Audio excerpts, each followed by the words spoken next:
Hi friends, అందరూ అనుకున్నట్టుగానే భారతదేశం పాకిస్తాన్కి బుద్ధి చెప్పింది. ఏ హిందువుల నుదుటిన పెట్టుకున్నటువంటి సింధూరాన్ని పాకిస్తాన్ ఉగ్రవాదులు చెరిపేశారో ఆ హిందూ సంప్రదాయాల ప్రకారం 9 రోజులకో 15 రోజులకో వారి ఆత్మకి శాంతి కలగాలని చెప్పేసి పెద్ద కర్మ చేస్తూ ఉంటారు. నిజానికి వారి ఆత్మకు శాంతి అంటే ఇంతటి దారుణానికి పాల్పడిన ఉగ్రవాదులను అంతం చేయడమే. అందుకనే అదే సింధూర్ సాక్షిగా ఆపరేషన్ సింధూర్ పేరుతో 100 మందికి పైగా ఉగ్రవాదులను లేపేసింది. దీనిపైన పాకిస్తాన్ ఏ విధంగా స్పందిస్తుంది? పాకిస్తాన్కి మద్దతిస్తున్నటువంటి దేశాలు ఏమంటున్నాయి? ఇలా పాకిస్తాన్కి మద్దతిస్తున్న చైనా భారతదేశం పాకిస్తాన్పై దాడి చేసినా సరే ఎందుకు సైలెంట్గా ఉంది అనే విషయాలను ఈరోజు నేను పూర్తిగా వివరిస్తున్నాను. ఫ్రెండ్స్, ఈ వీడియోకి నచ్చితే ఒక లైక్ చేయండి, అదే మీరు మాకు ఇచ్చే సపోర్ట్. ఫ్రెండ్స్, ఇక వీడియోలోకి వెళ్ళిపోదాం. ఎప్పుడైతే 100కి పైగా ఉగ్రవాదులు అంతమయ్యారో పాకిస్తాన్ ప్రధాని ఇది ఒక కిరాతనమైన చర్య అన్నారు. ఈరోజు పాకిస్తాన్ ప్రభుత్వం 7 ఏళ్ల చిన్నారికి అంత్యక్రియలు చేస్తుందని, ఇంతటి దారుణానికి భారతదేశం కారణమని చెప్పేసి సమయం చూసుకొని పాకిస్తాన్ దీనిపైన ఖచ్చితంగా ప్రతీకారం తీర్చుకుంటుందని మీడియాలో మాట్లాడారు.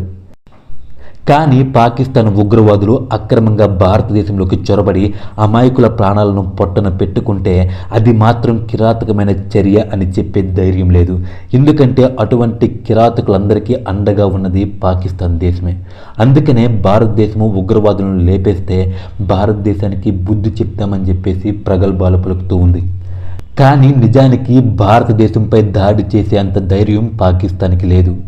పాకిస్తాన్కి చైనా అండగా ఉంటామని ఇండైరెక్ట్గా చెప్తూ ఉన్నా నిజానికి యుద్ధం వస్తే వాళ్ళు పాకిస్తాన్కి అండగా ఉంటారా ఉండరా అనేది కూడా కాస్త కష్టమైన ప్రశ్న. ఎందుకంటే చైనా పక్కా బిజినెస్ మైండ్.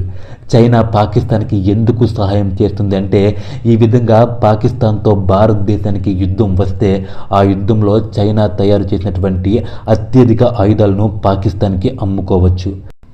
కానీ ఇక్కడ ఉన్నటువంటి పరిస్థితి చూస్తే పాకిస్తాన్కి ఆయుధాలు ఇచ్చినా వాళ్ళు తిరిగి డబ్బులు ఇవ్వలేరు.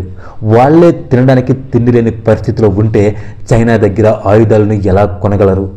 అలాగని పాకిస్తాన్ భూభాగాన్ని చైనాకు కొంతవరకు ఇద్దామనుకున్నా సరే, చైనా ఆయుధాలు సరఫరా చేసిన టెక్నాలజీ అందించినా సరే పాకిస్తాన్ భారతదేశాన్ని ఓడించడం అనేది దాదాపు అసాధ్యమైన విషయం. ఒకవేళ యుద్ధం జరిగి పాకిస్తాన్ ఓడిపోతే ఉన్నది పోయే ఉంచుకున్నది పోయే అన్నట్టు అవుతుంది.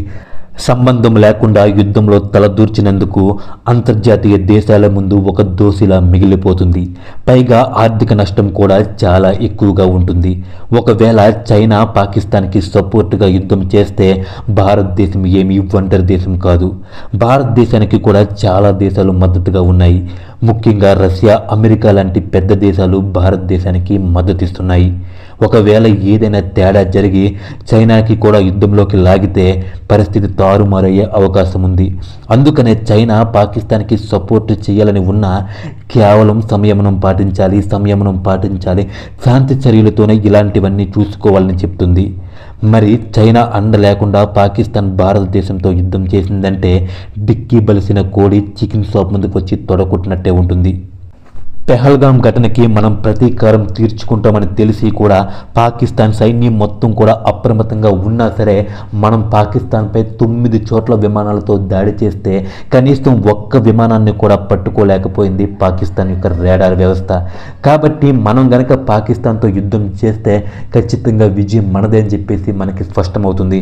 ఎప్పుడైతే పాకిస్తాన్తో యుద్ధం మనకు వచ్చిందో వాళ్ళు పాకిస్తాన్ పరిస్థితి ఎలా ఉన్నా సరే పాక్ ఆక్రమిత కాశ్మీర్ మాత్రం కన్ఫామ్గా భారతదేశంలో కలిసిపోతుంది. ఎప్పుడైతే పాక్ ఆక్రమిత కాశ్మీర్ భారతదేశంలో కలిసిపోయిందో పాకిస్తాన్కి వచ్చే ఇన్కమ్ చాలా వరకు తగ్గిపోతుంది. ఎందుకంటే పాకిస్తాన్కి ఇప్పుడు ప్రధానంగా ఆర్థికంగా సహాయం చేస్తున్నది చైనా. ఎందుకంటే వాళ్ళు ఏంటంటే చైనా పాకిస్తాన్ రెండు కలిపి పాకిస్తాన్ చైనా ఎకనామికల్ కారిడార్ అని చెప్పేసి చైనాలో తయారైనటువంటి అనేక రకాల వస్తువులను పాకిస్తాన్ వరకు తీసుకెళ్లి పాకిస్తాన్లో ఉన్నటువంటి అరేబియా సముద్రం ద్వారా ప్రపంచ దేశాలకు ఎగుమతి చేయడమే ఈ చైనా పాకిస్తాన్ ఎకనామికల్ కారిడార్ యొక్క ముఖ్య ఉద్దేశం. దీనివలన పాకిస్తాన్కి చైనా చాలా అమౌంట్ అద్దె రూపంలో ఇస్తుంది.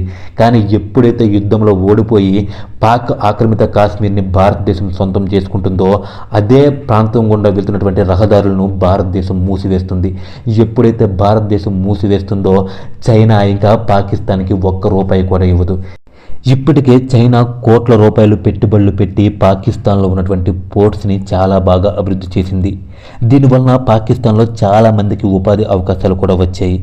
ఎప్పుడైతే భారతదేశం పాక్ ఆక్రమిత కాశ్మీర్ని స్వాధీనం చేసుకుంటుందో వెంటనే పాకిస్తాన్తో ఉన్నటువంటి ఆ ఒప్పందం అనేది క్యాన్సిల్ అవుతుంది.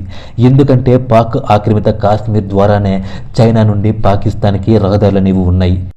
కాబట్టి చైనా ఇప్పటికే తాను పెట్టినటువంటి పెట్టుబడులను కాపాడుకోవాలన్నా లేకపోతే భవిష్యత్తులోని చైనా ఏంటంటే తాను తయారు చేసినటువంటి వస్తువులను విదేశాలకి సులభంగా అమ్ముకోవాలనుకున్నా సరే పాకిస్తాన్తో పాటు భారతదేశంతో కూడా స్నేహంగా ఉండడం చాలా అవసరం. కాబట్టి పాకిస్తాన్కి చైనా మద్దతు ఇస్తూ ఉన్నా సరే ప్రత్యక్షంగా యుద్ధం కనుక వస్తే అక్కడ ఒక సైలెంట్గా ఉంటుంది తప్ప ఎప్పటికీ కూడా పాకిస్తాన్కి సపోర్ట్ చేయదు. ఫ్రెండ్స్, ఈ వీడియో కనుక మీకు నచ్చినట్లయితే లైక్ చేయండి, సపోర్ట్ చేయండి. మన యొక్క ఛానల్ మీ యొక్క సపోర్ట్ అనేది చాలా అవసరం friends. Thank you for watching. Thank you so much friends.